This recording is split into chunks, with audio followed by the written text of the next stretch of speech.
জুলাই গণঅভ্যুত্থানে চট্টগ্রামে শহীদ হন ছাত্রদল নেতা ওয়াসিম সহ ৯ জন। প্রসিকিউশনের তথ্য মতে পুলিশ, আওয়ামী লীগ, ছাত্রলীগের গুলিতে আহতের সংখ্যা ৪৫৯।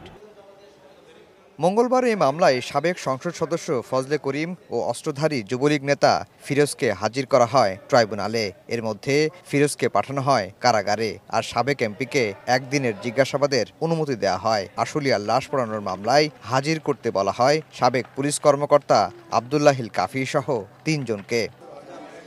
চিফ প্রসিকিউটর বলছেন, জুলাই গণহত্যার বিচার করতে সক্ষম বাংলাদেশ। দ্য হেগের আন্তর্জাতিক অপরাধ আদালতে যাওয়ার প্রয়োজন হবে না, তবে আইসিসি সহযোগিতা করতে চাইলে স্বাগত জানানো হবে। আইসিসিতে তখনই যেতে হয় যদি কোনো রাষ্ট্রের অভ্যন্তরে সংগঠিত মানবতা বিরোধী অপরাধের বিচার করতে সেই রাষ্ট্র সক্ষম না হয়, অথবা সেই রাষ্ট্র যদি এই বিচার করতে উইলিং না হয়। বাংলাদেশের ক্ষেত্রে এই দুটার একটাও প্রযোজ্য না। এইখানে বিচার হবে, তারা আমাদের বিভিন্ন টেকনিক্যাল সাপোর্ট দেবেন, সেটা অবশ্যই আমরা গ্রহণ করব।